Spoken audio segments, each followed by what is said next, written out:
Interestingly যখন Bangladesh fight back করবে, অন্য ফরম্যাটে ভালো করবে, ঠিক তখন কোনো ফরম্যাটেই কখনোই প্রপার কোনো ফর্মে না থাকা একজন ক্রিকেটার জাতীয় দলের সদস্য হয়ে গেলেন। কিভাবে, কোন তরিকায় হইলেন, মানে পারফরমেন্স তো আলটিমেটলি প্যারামিটার, সেটা নিয়ে যদি আপনি ব্যাখ্যা বিশ্লেষণ করতে যান, আপনার মাথায় ভাই ওই যে বললাম মাবুদ জানে, আকাশ ভেঙে পড়বে। সিরিয়াসলি ইয়াসির চৌধুরী রাব্বি, একটু ডায়াগনোসিস করার চেষ্টা করি তার পারফরমেন্স গুলোকে। ইয়াসির চৌধুরী রাব্বি টি-20 দলে ডাক পেয়েছেন, 3 বছর পরে ডাক পেয়েছেন।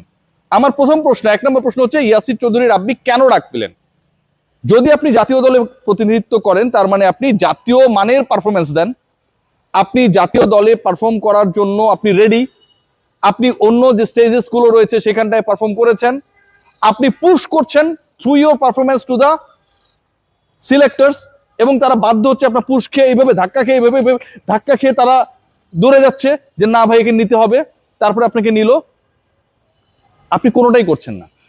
আপনি জাতীয় দলে এই নতুন করে সুযোগ পাবার আগে, যখন আপনার সুযোগটা হয়েছিল অথবা আপনি যখন খেলেছিলেন, তখন আপনার পারফরমেন্সটা কি ছিল? আমি জাস্ট আপনাদের সাথে একটু আলোচনা করতে চাই, আপনারা অবাক হবেন ভাই। ইয়াসির রাব্বি তিনি জাতীয় দলে খেলেছেন টোটাল 11টা ম্যাচ, প্রত্যেকটা ম্যাচেই ব্যাটিং করেছেন। তার সবশেষ 7টা ইনিংস সম্পর্কে আমি আপনাদেরকে বলবো। 7টা ইনিংস 34-1, 1, 3-1, 6-7, 7 ইনিংসের মধ্যে 1 রান করেছেন 2 বার। 7 ইনিংসের মধ্যে 6 বারই তিনি ডাবল ডিজিটে যেতে পারেন নাই।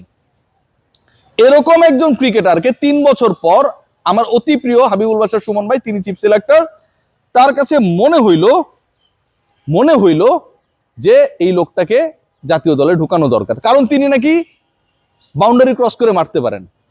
এখন উনি এই ক্রসটা কই করলেন? মানে থাকে না যে বাউন্ডারি কাভার করতে পারেন, জোরে মারলে বল ছক্কা 4 হয়, সেটাও তো একটা আলোচনার বিষয়। যে 3 বছর পর মোসাদ্দেক সৈকত ঢুকছিল, জাতীয় দলে ঢুকছে না, ঢুকে তো পারফর্ম করছে, বাট মোসাদ্দেক সৈকতের ঢোকার প্রসেসটা কি ছিল? তিনি ঢাকা প্রিমিয়ার লিগের বেস্ট ক্রিকেটার ছিলেন, অসাধারণ পারফর্ম করেছেন, তার দল অলমোস্ট চ্যাম্পিয়ন হয়ে গেছিল। He had some ingredients before being selected. Yasir Chowdhury Rabbi সবশেষ যে বিপিএলটা হয়েছে, সেই বিপিএল এর পারফরমেন্স যদি আপনারা দেখেন, এটা রীতিমতো আপনাকে লজ্জা দিবে। ইয়াসির চৌধুরী রাব্বি টি-20 দলে ডাক পেয়েছে, জাতীয় দলে ডাক পেয়েছে। 18 কোটি মানুষ যেই দলটাকে সাপোর্ট করে এবং তাদেরকে রিপ্রেজেন্ট করে, যারা তাদের একজন হয়ে গেছে। আমি জানি না, ওই যে মাহবুব জানে বলেছি, 4টা ইনিংস খেলেছেন, 51 রান করেছেন ইয়াসির চৌধুরী রাব্বি, এভারেজ হচ্ছে 17 এবং তার স্ট্রাইক রেট 98। প্রিয় হাবিবুল বাশার সুমন ভাই, এই যে ইয়াসির রাব্বিকে আপনি কাউন্ট করলেন যে তিনি বাউন্ডারি ওভার বাউন্ডারি মারতে পারে, বিশাল শক্তিশালী একজন ক্রিকেটার, হ্যাঁ, এই মাইকটা তিনি দিলেন কোথায়? যার স্ট্রাইক রেট 98, তাওহিদ হৃদয়ের ওয়ানডের স্ট্রাইক রেট হচ্ছে, তানজিদ হাসান তামিম ইনফ্যাক্ট ওয়ানডের স্ট্রাইক রেট হচ্ছে 100+, 100+। আর আমার ভাই ইয়াসির চৌধুরী রাব্বি, তার সবশেষ বিপিএল এর স্ট্রাইক রেট হচ্ছে 98। উনি মাইকটা দিলেন কোথায় বাশার ভাই? মানে মাইকটা দিলে তো একটা ছিল ছাপ্পর থাকে না, কেউ যদি কারো ধৈরাও মাইক দেয়, তারপরে কিন্তু দাগ দুঃখ পাওয়া যায় যে ওরে মারছিল, থানায় যায় কেস টেস করে না যে ভাই কি হয়েছে, আমার রিয়াসাত ভাই মারছিল, এই যে দেখেন এনে মারছিল, স্পট আছে। ইয়াসির চৌধুরী রাব্বি মাইকটা দিলেন কোথায়? কোন একটা জায়গায় তো মাইক দিতে হবে। বিপিএল এ তিনি করলেনই 51 রান, স্ট্রাইক রেট 98, সেই প্লেয়ারটা মাইকটা দিল কই? আপনি দেখলেনটা কই? ন্যাশনাল টিমের হয়ে ইয়াসির চৌধুরী রাব্বি মাইকটা দিল কই ভাই? 7টা ইনিংস খেলছে, সবশেষ 7 ইনিংসের মধ্যে 6 বার, সিঙ্গেল ডিজিটে বেশি করতে পারে নাই, মাইকটা দিল কই ভাই?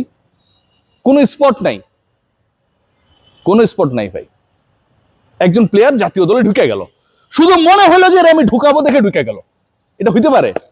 শুধু মনে হইলো যে if I can select him, he will be the part of the national team in the next series, হয়ে গেল। এটা কি জাতির সাথে বেইমানি করা হচ্ছে না? অন্য ক্রিকেটাররা যারা খেলছে তাদের সাথে বেইমানি করা হচ্ছে না ভাই? আপনি যদি ফিনিশার হিসেবে কাউকে নিতে চান, আপনি যদি বিপিএল এ গ্রাফ দেখেন, সাব্বির রহমান নোমান কই ভাই? ইয়াসির রাব্বি থেকে খারাপ খেলছিল নাকি? ওই যে যখন হিসাব নিকাশটা দেখতেছিলেন যে ইয়াসির চৌধুরী রাব্বি, তাকে আমার ঢুকান লাগবে, সে 51 রান করছে 4 ম্যাচ খেলে, হ্যাঁ, 98 স্ট্রাইক রেট, সাব্বিরকে দেখা যায়নি তখন? I am not a big fan of him, that সাব্বিরকে আমি চাই, নো। বাট ইয়াসির চৌধুরী রাব্বিকে যদি আপনি ফিনিশার হিসেবে সিলেক্ট করেন, then you have to select Sabbir Rahman Rumman before selecting Yasir Chowdhury Rabbi. এটা কি হিসাবে এই সিলেকশনটা হইল? আপনি বলছেন বাউন্ডারি ক্লিয়ার করতে পারে, কোথায় করলো রে ভাই? বিপিএল এ করছে নাকি ন্যাশনাল টিমের হয়ে করছে? কোথাও করে নাই। এর কারণ দুইটা হইতে পারে।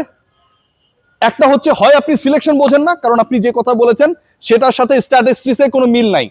You have to show the statistics to the media. আপনার সেটার ক্লারিফিকেশন থাকতে হবে যে অমুক খেলে ভালো করেছে। মোসাদ্দেক সৈকতের 1000 বার ক্লারিফিকেশন রয়েছে যে অমুক জায়গায় ভালো করেছে, উই হ্যাভ টু সিলেক্ট হিম। ইয়াসির চৌধুরী রাব্বির ক্ষেত্রে সেই সিলেকশন ক্লারিফিকেশনটা নাই, অথচ তিনি জাতীয় দলের ক্রিকেটার হয়ে যাচ্ছেন। মজা মস্করার জায়গায় পরিণত হয়েছে, একদম মজা মস্করার জায়গায় পরিণত হয়েছে। ন্যাশনাল টিম সিলেকশনটা পুরোপুরি আমার মনে চাইলে আমি ঢুকাই দিলাম, তাই হয়ে গেছে। টপ অর্ডারে কে? লিটন কুমার দাস নাই। হোয়ার ইজ সৌম্য সরকার? হাবিবুর রহমান সোহান কোথায় ভাই? ইয়াসির রাব্বির আগে তো এই পোলাপানরা চান্স পায়, তাদের তো পারফরমেন্স রয়েছে, তারা তো ভালো খেলেছে, তারা প্রুভ করেছে। ন্যাশনাল টিমে আসার জন্য ওই পাইপলাইনটার মধ্যে তারা বিবেচিত হতে পারে, সেই জায়গাটায় এই নামগুলো আসতে পারে না? অবশ্যই আসতে পারে। এদেরকে নিয়ে কোনো আলোচনা নেই, ওটা ফ্রিজের মধ্যে চলে গেছে। টপ অর্ডারে যে লিটন কুমার দাস নেই, তার জায়গায় আপনি কারে নিলেন? আপনি কাউরে নিলেন না। ইয়াসির চৌধুরী রাব্বি ফিনিশার হয়ে গেল, কোথায় ফিনিশটা করছে? জাতীয় দলটা এইভাবে চলছে। জাস্ট একটা ছোট এক্সাম্পল দিই, যে এই দলটাতে আপনি আব্দুল গাফফার সাকলাইনকেও রাখছেন, সাইফুদ্দিনকেও রাখছেন, দুইজনের রোল সেম। আপনি এই একজনের জায়গায় আরেকজন ঢুকাতে পারতেন না? একটা ছেলেকে চান্স দিতে পারতেন না? আপনি দুইজনকে রেখেছেন। টেস্টে কি হয়েছে দেখেন, এই বাংলাদেশ, এই যে মিরপুরের হোম অফ ক্রিকেটে অসাধারণ ক্রিকেট খেললো রে ভাই, অসাধারণ। পাকিস্তানকে হারাই দিল, সুপার উইকেটে খেলা হয়। বিদেশিরা বলে যে we could not expect such kind of wicket from here. সেরকম উইকেট বাংলাদেশ হ্যাজ প্রোভাইডেড। কি দারুণ উইকেটে খেলা হইলো। সেই বাংলাদেশ জিম্বাবুয়ের বিপক্ষে ইনিংস রিপিট হয়, এবং সেখানটায় বাংলাদেশ 4 জন বোলার নিয়ে খেলে, 4 জন। হারার স্পোর্টস ক্লাব মাঠকে সামটাইমস আমাদের কাছে মনে হয় যে এটা গ্রামীণ ডিসিপ্লিন মিরপুর, আমাদের বেশি ব্যাটার দরকার, স্পিনার এই ওই মিলায় মোটামুটি 4 জন খেলায় দিলাম। কেন আপনি 4 জন বোলার নিয়ে কেন খেলবেন? কেন মাঠে নামবেন? ওয়ান অফ টেস্ট, প্রথমত খেলাটা কতটুকু সুবিবেচনা প্রসূত ছিল এটা একটা প্রশ্ন। দ্বিতীয়ত টিম সিলেকশনটাই কি করলেন আপনারা? আপনারা কি করছেন টিল নাও? ইয়াসির চৌধুরী রাব্বিকে যেই প্রক্রিয়ায় ঢুকানো হয়েছে বাংলাদেশ ক্রিকেট বোর্ডের নতুন কমিটির জন্য, ক্রিকেট অপারেশনসের জন্য, সিলেকশন প্যানেলের জন্য, এটা খুব আগলিয়েস্ট একটা কাজ হয়েছে। কোনোভাবেই এই কদর্য কাজকে সাপোর্ট করার সুযোগ নেই, যেখানটায় অন্য ক্রিকেটাররা waiting to have a chance in the national team performing better than Yasir Chowdhury Rabbi. কোথাও কোনো পারফরমেন্স নেই। আপনার মনে হইলো যে 1953 সালে অমুকে ভালো খেলেছিল, বাউন্ডারি ক্লিয়ার করেছিল, এখন তাহলে একটা চান্স দিয়ে দিই। This is not the part of joke, this is selection of a national team. আপনি এটা করতে পারেন না, সেটাই হয়েছে। আপনার বিপিএল এ পারফরমেন্স নেই, আপনার ন্যাশনাল টিমের হয়ে সবশেষ 3 বছর আগেও যে পারফরমেন্সটা করেছেন সেটাও কোনোভাবে বলার যোগ্য না।